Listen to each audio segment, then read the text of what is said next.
Welcome to SSG law academy. हम करें the sexual harassment of women at workplace prevention prohibition and redressal act 2013। आज इसको लेके हमारी एकेडमी ने ऑलरेडी एक सीरीज़ चला रखी है जिसमें हम RJS के सिलेबस में जो माइनर एक्ट्स आते हैं उनके रिगार्डिंग वीडियोस अपलोड कर रहे हैं, जिसमें हमने JJ act, juvenile justice act, indecent representation act और अदर एक्ट्स ऑलरेडी अपलोड कर दिए हैं। आप प्लीज़ वहाँ जाके उन्हें देख सकते हैं। अपार्ट फ्रॉम दैट, एक केस आया था Vishakha versus state of Rajasthan का 1997। ये केस लॉ जो है ये इस एक्ट का बेस बना आगे चल के। विशाखा वर्सेस राजस्थान को एक लीडिंग केस बोला जाता है sexual harassment of work place को लेके। इस एक्ट में सुप्रीम कोर्ट ने बहुत सारी गाइडलाइंस दी हैं about all those major which you have to take while the women are working at a workplace। तो विशाखा वर्सेस राजस्थान एक बेस बना। जब पार्लियामेंट ने कोई लॉज नहीं बनाए तो जुडिशरी ने इसको अपने हाथ में लिया और इस तरीके से इस केस के थ्रू उन्होंने गाइडलाइन कर दिया और हर एक वर्क प्लेस पे एक हेल्दी इन्वायरमेंट क्रिएट करने की कोशिश की। आज की जो वीडियो है वो है चैप्टर नंबर 1, जिसमें हम short title extent, commencement, definition and prevention of sexual harassment के रिगार्डिंग पढ़ेंगे। हर एक एक्ट की तरह ये एक्ट भी, इसकी जो डेफिनेशन है बहुत इंपॉर्टेंट है क्योंकि हम इस डेफिनेशन के थ्रू जान पाते हैं हर एक वर्ड को। ठीक है, जैसे अभी यहाँ पे वर्क प्लेस हुआ तो वर्क प्लेस को जो हम देखेंगे कि वर्क प्लेस का क्या मतलब है, तब हम इस एक्ट को और अच्छी तरीके से समझ सकते हैं। तो हम शुरू करेंगे प्रियम्बल के साथ। The Sexual Harassment of Women at Workplace Prevention, Prohibition and Redressal Act 2013. It is an Act number 14 of year 2013, which enacted on 22nd April 2013. Act to provide a protection against sexual harassment of women at workplace for the prevention, redressal of complaints of sexual harassment and for matters connected therewith or incidental thereto। सबसे पहली चीज़ है कि ये protection देती है against sexual harassment of the women, और दूसरा है ये प्रिवेंशन और रिड्रेसल करती है उन कंप्लेंट्स को जो सेक्सुअल हरासमेंट के रिलेटेड या उसके मैटर से रिलेटेड आती है। Apart from that, sexual harassment एक रिजल्ट करता है, वोलेशन करता है एक औरत की फंडामेंटल राइट्स को, जो आर्टिकल 14, 15, 21 और 19 में प्रोवाइड किए गए हैं इन द इंडियन कॉन्स्टिट्यूशन। 19 में हमें प्रोवाइड किया गया है right to practice any profession और to carry on any occupation, trade और business with include a right to safe environment free from the sexual harassment. यही इस एक्ट का मोटो है, safe environment free from sexual harassment. Whereas the protection against sexual harassment and the right to work with dignity are universally recognized human right by international convention instruments such as Convention on the Elimination of All the Form of Discrimination Against Women, which has been ratified on 25th June 1993 by the Government of India। Basically, human rights के रूप में sexual harassment at workplace को ख़त्म करने के लिए, prevention करने के लिए बहुत सारे इंटरनेशनल कन्वेंशंस हुए हैं, इंस्ट्रूमेंट्स लाए गए। उन्हीं में से एक कन्वेंशन ये है, the convention on the elimination of all the forms of discrimination against a women. ठीक है, जिसको रेटिफाई किया है इंडियन गवर्नमेंट ने ऑन 25 जून 1993। तो दूसरा बेस इस एक्ट को लाने का ये हुआ। पहला base Vishakha versus state of Rajasthan और दूसरा base convention on the elimination of all the forms of discrimination against women. And whereas it is expedient to make provision for giving effect to the said convention for protection of a woman against sexual harassment at workplace, और इस act में ऐसे बहुत सारे provisions मिले ताकि और women's को प्रोटेक्ट करा जाए from the sexual harassment at work place. तो शुरू करते हैं चैप्टर नंबर 1 के साथ। चैप्टर नंबर 1 प्रिलिमिनरी बताता है, जैसे कि other acts of the parliament है, सेम वेज ये एक्ट भी पार्लियामेंट का जो एक्ट है इसमें भी प्रिलिमिनरी स्टार्ट करते हैं। पहला सेक्शन बताता है इसका short title extent and commencement. This act may be called the sexual harassment of women at workplace prevention prohibition redressal act 2013। It extends to whole of India. तो मैं यहाँ पे एक पॉइंट ऐड करना चाहती हूँ, इंक्लूडिंग JNK। पहले ये JNK का सीन नहीं हुआ करता था, अब आफ्टर 2019 ये ख़त्म हो चुका है और देयरफॉर यहाँ जो वर्ड लिखा गया है होल ऑफ इंडिया लिखा गया है। ठीक है, it shall come into force on such date as the central government may by notification in the official gazette appointed, और वो डेट है 9 दिसंबर 2013। तो इसकी एनफोर्सेबल डेट जो हुई वो हुई 9 दिसंबर 2013। अब आ जाते हैं इसके डेफिनेशन क्लोज पे। और डेफिनेशन क्लोज हर एक्ट का बहुत इंपॉर्टेंट होता है, from the point of view of the preliminary, from the point of view of the mains, from the point of view of the answer formation, क्योंकि ये definitions जो हैं ये हम आसानी से एक्सप्लेन कर पाते हैं कि वर्ड का क्या मतलब है, और हमारे जो आने वाले वर्ड्स हैं उनको भी, आने वाले प्रोविजंस हैं उनको भी हम समझ पाते हैं। अब जैसे ये है एग्रीव्ड वुमेन, ये इंपॉर्टेंट सबसेक्शन, ठीक है, ये भी पूछा जाएगा प्रीलिम में कि 2A में क्या है, या एग्रीव्ड वुमेन किस सबसेक्शन में है, तो 2A में। अब इसकी जो डेफिनेशन है वो 2 पार्ट्स में डिवाइड है, एक in relation to work place और in relation to dwelling house. Dwelling house का मतलब होता है एक ऐसा प्लेस या एक ऐसा हाउस जिसको लोग अपने रहने सहने के लिए इस्तेमाल करते हो, या अपनी चीज़ को रखने के लिए इस्तेमाल करते हो, या अपने बिजनेस पॉइंट ऑफ व्यू से करते हो। और दूसरा है वर्क प्लेस, जहाँ पे अदर देन ड्वेलिंग हाउस के रिगार्डिंग, अदर देन दूसरी प्लेसेस पे जहाँ पे काम होता हो, जैसे बड़े बिजनेसमैन, बैंक्स, या आप कहें मॉल्स में भी होता है, या आप कहीं कोई भी ऑफिसेज हो गए, वो सब फर्स्ट कैटेगरी में आएंगे। और ड्वेलिंग हाउस जैसे हमारे घर हो गया, या जहाँ पे भी हमारे घर हो गया लोग रहते हैं, वो सेकंड प्लेस में आएगा। तो यहाँ पे भी वुमेन्स काम करती हैं, जैसे मेड हो गई, हमारी यहाँ आया दीदी हो गई, या आप बात करें हाउस हेल्प हो गई। और वर्क प्लेस जैसे ऑफिसर्स हो गए या कोई भी, ठीक है। तो इसलिए एग्रीव्ड वुमेन की यहाँ पर डेफिनेशन डिवाइड की गई है from the with respect to the place जैसे वर्क प्लेस और ड्वेलिंग प्लेस, ठीक है। तो वर्क प्लेस, एक women of any age whether employed और not who alleges to be have been subjected to any act of sexual harassment by respondent. तो वो औरत किसी भी एज की हो सकती है जो एम्प्लॉयड हुई हो, जो वहाँ काम करती हो या नहीं करती हो, लेकिन वो वहाँ हो और उसको रेस्पोंडेंट ने सेक्सुअली हरास किया हो। सेम वेज कोई भी एज की औरत जो ड्वेलिंग प्लेस या हाउस में काम करने आती हो तो उसको एग्रीव्ड वुमेन कहेंगे। अप्रोप्रिएट गवर्नमेंट की यहाँ डेफिनेशन सेम है जो आईपीसी में है, कि अगर कोई in relation to work place, ठीक है, सेम वेज। अब ये जो दोनों बात है ना, ड्वेलिंग प्लेस और वर्क प्लेस, इस हिसाब से मेजॉरिटी डेफिनेशन डिवाइड हुई होंगी। तो अभी हम यहाँ पे जो चीज़ है इसको अपने माइंड में रखते हैं, in relation to work place और in relation to dwelling house, तो दोनों के लिए 2 रेस्पेक्टिव बात की जाएंगी हर एक डेफिनेशन में, मतलब मेजॉरिटी डेफिनेशन में, जैसे अप्रोप्रिएट गवर्नमेंट। अब जब हम बात करेंगे in relation to work place, जब वर्क प्लेस की बात करेंगे तो एस्टैब्लिश्ड ऑन, कंट्रोल्ड, होली और substantially financed by the fund.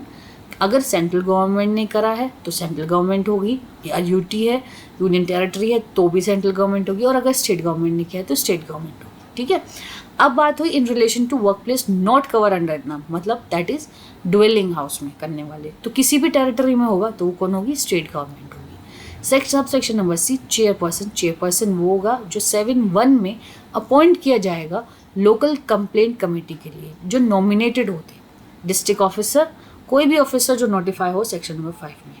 अब बात करते हैं डोमेस्टिक वर्कर। डोमेस्टिक वर्कर कौन होते हैं, ये इंपॉर्टेंट है, इस पे स्टार लगा लो। Domestic worker means a women who is employed to do a household work in any household for remuneration whether in cash और काइंड। डोमेस्टिक वर्कर वो औरत होती है जो एम्प्लॉय होती है किसी के घर के काम करने के लिए। अब आप उसको रिन्यूमरेशन में कैश दे दो, या कपड़े दे दो, या खाना दे दो, या कुछ भी दे दो इन रिटर्न, तो भी वो डोमेस्टिक वर्कर हो जाएगी।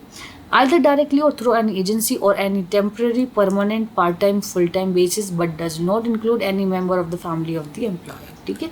अब वो खुद भी आके वहाँ पे एम्प्लॉयमेंट ले सकती है, या किसी एजेंसी के थ्रू आ सकती है, परमानेंट रहे, पार्ट टाइम रहे, फुल टाइम रहे, लेकिन वो फैमिली के मेम्बर, जो उसकी फैमिली के मेम्बर है, वो डोमेस्टिक वर्कर में नहीं आएंगे। एम्प्लॉय क्या होता है, एम्प्लॉय मतलब होता है person employed at a place for any work. Employee का मतलब होता है जो वहाँ पे किसी काम के लिए एम्प्लॉयड हुआ है, काम करने के लिए गया, चाहे वो रेगुलर बेसिस पे जाए, टेम्परेरी, एडहोक, डेली बेसिस पे जाए, चाहे वो खुद ही अपॉइंट हो या थ्रू एजेंट के, कोई कॉन्ट्रैक्ट के थ्रू हुआ हो, नॉलेज ऑफ प्रिंसिपल के थ्रू हुआ हो, रिन्यूमरेशन के लिए हुआ हो या नहीं हुआ हो, वॉलंटियरली बेसिस पे हुआ हो या नहीं हुआ हो, ठीक है। इसमें जो इम्पोर्टेंट बात है वो ये लास्ट लाइन है कि इट इंक्लूड को worker, a contract worker, probationer, trainee, apprentice, called by any other such name, ठीक है। तो ये क्वेश्चन में ये वाली पॉइंट पूछ लेते हैं कि क्या कोवर्कर एम्प्लॉय होगा, तो आंसर इज यस, ठीक है। तो एम्प्लॉय वो होता है जो काम करने आया है, जो तुम्हारे लिए काम कर रहा है, वो एम्प्लॉय होगा, ठीक है। अब एम्प्लॉयर क्या होता है, ये जी बताता है।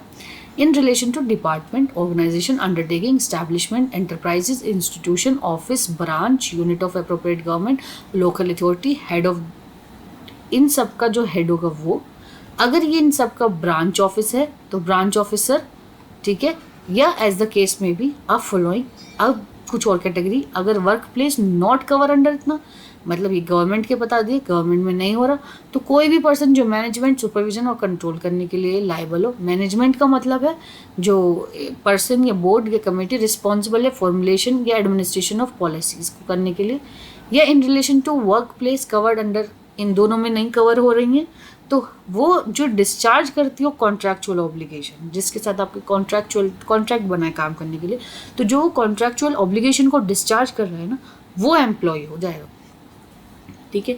और in relation to dwelling place और हाउस, अ पर्सन और household who employs a benefit from the employment of the domestic worker, जो पर्सन बेनिफिट ले रहा हो या एंजॉय कर रहा हो डोमेस्टिक वर्कर की हेल्प की सर्विसेज को, वो एम्प्लॉयर कहलाया जाएगा, irrespective of the number, time period, type, worked, nature of employment, activities perform by domestic worker, कुछ भी नहीं है। The only essential is that person is enjoying the benefit of the employment of the domestic worker is an employer, ठीक है। अब internal committee कौन होगी, जो सेक्शन नंबर 4 में होगी। लोकल कमेटी सेक्शन नंबर 6 में होगी। मेंबर ऑफ सच, तो जो इन कमेटीज़ के मेंबर होंगे वो मेंबर की डेफिनेशन में आएंगे। प्रिस्क्राइब, वो प्रिस्क्राइब जो इस एक्ट में रूल्स होंगे। प्रिजाइडिंग ऑफिसर वो होगा जो इंटरनल कंप्लेंट कमेटी का प्रिजाइडिंग ऑफिसर होगा। रेस्पोंडेंट वो होगा person against whom the aggrieved women has made a complaint under section number 9। जैसे सपोज करो ये एम्प्लॉयर है, ये एम्प्लॉई है, एम्प्लॉई यहाँ पे जो है बेसिकली वुमेन को लेके हुआ है, वुमेन ही होगी क्योंकि वुमेन से रिलेटेड है, तो जब ये इसके खिलाफ केस करेंगी तो this person will be known as respondent, ठीक है, and this will be known as appellant, ठीक है, क्योंकि ये एप्लीकेशन देंगे, ये कंप्लेनेंट, ठीक है, क्योंकि कंप्लेन करेंगे, और ये कंप्लेन किस में करेंगी, अंडर सेक्शन 9, ठीक है। अब आ जाते हैं the word sexual harassment, double star लगा लो, ये बहुत इंपॉर्टेंट है, इसका पूरा, इस एक्ट का पूरा जेस्ट ही ये वर्ड है सेक्सुअल हरासमेंट। इसका मतलब क्या होता है, इंक्लूड वन और more of the following unwelcoming act behaviour whether directly और बाय इम्प्लीकेशन। ये डायरेक्टली भी हो सकता है, ये इम्प्लाइडली भी हो सकता है, एक या एक से ज़्यादा, जैसे फिजिकल कॉन्टैक्ट और advance, demand, request of sexual favour, making sexual colourable remark, showing pornography और any other unwelcome physical, verbal, non verbal conduct of sexual nature, sexual harassment होगी। अब मैं यहाँ पे एक पॉइंट बताना चाहती हूँ, सेक्सुअल हरासमेंट और सेक्सुअल एक्ट में क्या डिफरेंस होता है। सेक्सुअल एक्ट वो होता है जिसमें एक ऑफेंस पूरा कंप्लीट हो चुका है, टच हो गया, या जो डिफाइन किया गया है आईपीसी में अंडर वेरियस एक्ट, जैसे रेप का एक एक्ट है उसकी डेफिनेशन में डिफाइन किया गया है, या बहुत सारी चीज़ें हो गई, ठीक है। तो वो सेक्सुअल एक्ट जब पूरा कंप्लीट हो जाएगा तो वो पनिश किया जाएगा, अगर एज के हिसाब से देखें तो पोस्को में, और अगर हम वैसे देखें तो आईपीसी को कवर करेंगे। अब ये तो सेक्सुअल एक्ट को कवर करें, लेकिन हरासमेंट मतलब जब फिजिकल कॉन्टैक्ट और एडवांस, डिमांड और रिक्वेस्ट, जब डिमांड और रिक्वेस्ट की गई है तो सेक्सुअल हरासमेंट होगा। जब डिमांड और रिक्वेस्ट को फोर्सफुली एग्जीक्यूट कर दिया तो वो क्या हो जाएगा, सेक्सुअल एक्ट हो जाएगा। तो वो कहाँ पनिश होगा, पोस्को और आईपीसी में। और ये कहाँ पनिश हो रहा है, सेक्सुअल हरासमेंट एक्ट, इस एक्ट में। तो ये एक बहुत माइनर सा डिफरेंस है इस एक्ट की नीड, और ये एक तरीके से नीड भी बता देता है कि ऐसी क्या नीड है, जो सेक्सुअल हरासमेंट वर्ड पे एक एक्ट आ गया तो उसकी नीड ये है कि जब डिमांड और रिक्वेस्ट होगी तो वो सेक्सुअल हरासमेंट होगा। जब डिमांड और रिक्वेस्ट को फोर्स के साथ एनफोर्स कर लेंगे तो वो पोस्को और आईपीसी में जाएगा, क्योंकि वो क्या हो जाएगा, वो रेप हो जाएगा, ठीक है। तो ये मिड का एक्ट है जो यहाँ पे पनिश किया जाएगा इस एक्ट में, ठीक है। ये दूसरा पॉइंट पॉजिटिविटी के साथ देखें तो कितना सेफ एनवायरनमेंट वुमेन्स को प्रोवाइड करने के लिए हमारा पार्लियामेंट वर्क कर रहा है, हमारा एडमिनिस्ट्रेशन वर्क कर रहा है कि अगर सिर्फ डिमांड ही की है then also it is permissible, ठीक है, उसको punishable, then also it is punishable. तो ये एक वुमेन को, ताकि वो एक environment free from any sexual harassment or any negativity or any such act which will affect her work, उसको एक फ्री इन्वायरमेंट और हेल्दी इन्वायरमेंट दे सके, इसलिए ये एक्ट्स जो हैं वो बनाए गए हैं। अब एक आता है वर्ड वर्क प्लेस जो ओ में है। Any department, organisation, undertaking, establishment, enterprises, institution, office, branch, unit established, on, controlled wholly, substantially, financially by the funds provided directly, indirectly by appropriate government or local authority or government, company or corporation or cooperative society। इसको in short कहें हम तो government related या public sector भी कह सकते हैं। ये बताता है डिपार्टमेंट हो, ऑर्गेनाइजेशन हो, कुछ भी हो, ऑफिस हो, यूनिट हो, कुछ भी हो, वो वर्क प्लेस होगा अगर वो डायरेक्टली इनडायरेक्टली फंड लेता हो अप्रोप्रिएट गवर्नमेंट से, लोकल अथॉरिटी से, गवर्नमेंट कंपनी से, कॉरपोरेशन से, कोऑपरेटिव सोसाइटी से, किसी भी फॉर्म में हो तो वो वर्क प्लेस होगा। इसका सबसेक्शन 2 प्राइवेट सेक्टर की बात करता है। Organization, private venues, undertaking, enterprises, institution, establishment, society, trust, non-governmental organization, unit, service provider, carrying on commercial, professional, vocational, educational, entertainmental, industrial, health, services, financial activities, including production, supply, sale, distribution और service, किसी भी तरीके से work place हो जाएगा। Hospitals, nursing homes, कोई sports institute, stadium, sports complex, competition, game venues, whether residential, not use for training, sports और other activity. इसके लिए मैं एक यहाँ पे एक आप लोग को रिसेंट रेफरेंस दे सकती हूँ। अभी हरियाणा में रेसलिंग फेडरेशन कॉरपोरेशन से जो प्रेसिडेंट थे, जो बहुत फेमस हुए, हमारे यहाँ के जो रेसलर्स थे, उन्होंने उनके खिलाफ प्रोटेस्ट भी किया था। तो उन्होंने जो सेक्सुअल हरास किया था कुछ स्टूडेंट्स को, कुछ वहाँ के जो रेसलर्स थे, एज पर दी एलिगेशन, जैसे एलिगेशंस लगाई गई थी, the case is still in the court and court will decide whether he is a culprit और नो। ठीक है, I am just giving a reference with reference to the facts और the news which is coming on the newspapers. ठीक है, तो उनके reference के हिसाब से जैसे उन पर एलिगेशंस लगाए गए थे कि that he is making sexual harassment with the wrestlers, तो रेसलर्स की जैसे वो हरास कर रहे थे। तो यहाँ पे वो जो स्टेडियम्स हो गए ना, वो भी वर्क प्लेस रहे, तो वहाँ पे जो लोग काम करते हैं वो भी इस कैटेगरी में आएंगे। अब a place visited by the employing arising out of और during the course of employment including transportation by the employer for undertaking such journey. अब इसी रेफरेंस को दोबारा ले लेते हैं। अगर ये रेसलर्स कहीं दूसरी जगह कॉम्पिटिशन्स के लिए जा रही हैं और रेसलर्स क्योंकि वर्क प्लेस के रूप में हो गए इनका वो, तो वो भी यहाँ पे वर्क प्लेस माना जाएगा वो जर्नी के दौरान भी। कोई भी ड्वेलिंग हाउस और हाउसेज, क्योंकि यहाँ पे जो डोमेस्टिक हेल्प है, तो डोमेस्टिक हेल्पर्स जो होते हैं वो भी फॉल कर रहे हैं, इसलिए जो ड्वेलिंग हाउस और प्लेस, जैसे मैंने पहले बताया था, ड्वेलिंग हाउस और प्लेस जो एक ह्यूमन यूज़ कर रहा हो एज अ रहने के लिए, अपना पर्पस के लिए, तो वो भी वर्क प्लेस काउंट होगा। अनऑर्गेनाइज्ड सेक्टर क्या होता है? अनऑर्गेनाइज्ड सेक्टर वो होता है in relation to work place means enterprise owned by individual self employed worker engage in a production sale of goods, provided services to any kind whatsoever, where the enterprises employ worker, number of such worker is less than 10। अगर 10 से कम हैं employers, workers जो लोग employ हुए हैं वहाँ पे, तो वो अनऑर्गेनाइज सेक्टर में आ गए, और अगर 10 से ज़्यादा हैं तो वो ऑर्गेनाइज सेक्टर में आ गए। तो ये सब तो यहाँ कवर हो गए। इसके अलावा अब जो आजकल ना बहुत फेमस चल रहा है, जैसे हम एक यूट्यूब का एग्जाम्पल ले लें, लोग अपना यूट्यूब स्टूडियो बना रहे हैं। ठीक है, तो जैसे वो स्टूडियो भी बनाएंगे ना, तो वो भी अब उसमें एक दो जनों को रख लिया, सपोज करो एक व्लॉगर रख दिया और एक उसको एडिटर रख लिया, तो भी वो वर्क अनऑर्गेनाइज सेक्टर के फॉल में पड़ेगा, 10 से भी कम आएंगे। अगर वहाँ पे भी ये सेक्सुअल हरासमेंट होता है तो वो भी वर्क प्लेस काउंट किया जाएगा अंडर सबसेक्शन पी। और यहाँ जो ये 10 बात लिखा है ना, लेस देन 10, ये क्वेश्चन आता है प्रीलिम्स में और ये पूछा जाएगा, तो यहाँ लगा लो स्टार। ठीक है, अब आ जाते हैं वापस से इसके इंडेक्स पे, इसमें। तो यहाँ पे एग्रीव्ड वुमेन की बता दी इन्होंने डेफिनेशन, इम्पॉर्टेंट है। ठीक है, डोमेस्टिक वर्कर इम्पॉर्टेंट है, एम्प्लॉयर ये भी समझ में आ गया होगा, इम्पॉर्टेंट है। बाकी कमिटीज़ तो हम आगे पढ़ते जाएंगे तभी इसकी समझ में आएगी। Sexual harassment an double star, बल्कि ट्रिपल स्टार, 5 स्टार लगा लो, तो इतना इंपॉर्टेंट है। 2N में, वर्क प्लेस 2O में, और अनऑर्गेनाइज सेक्टर में लेस देन 10% होंगे, और अगर मोर देन 10 होंगे तो वो ऑर्गेनाइज सेक्टर में हो जाएंगे। अब इस चैप्टर का लास्ट सेक्शन है section number 3, prevention of sexual harassment, जिसके लिए एक्ट बना। ठीक है, ये कहता है no women shall be subjected to sexual harassment at any work place.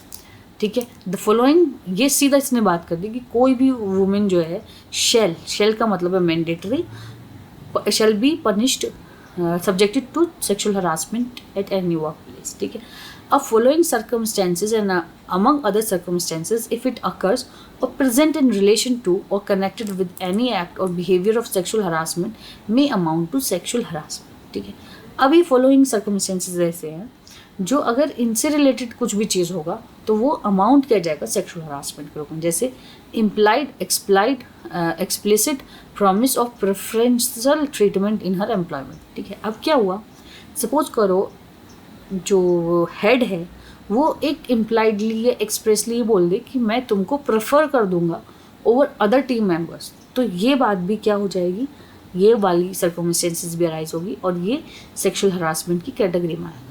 Impliedly और एक्सप्लिसिट थ्रेट और of detrimental treatment in her employment. ठीक है, उसको कह दे कि अगर तुमने ये नहीं किया तो तुमको जैसे परेशान कर देना या ज़्यादा वर्कलोड दे देना कंपेयर टू अदर्स किसी भी तरीके से, तो वो इस कैटेगरी में आएगा।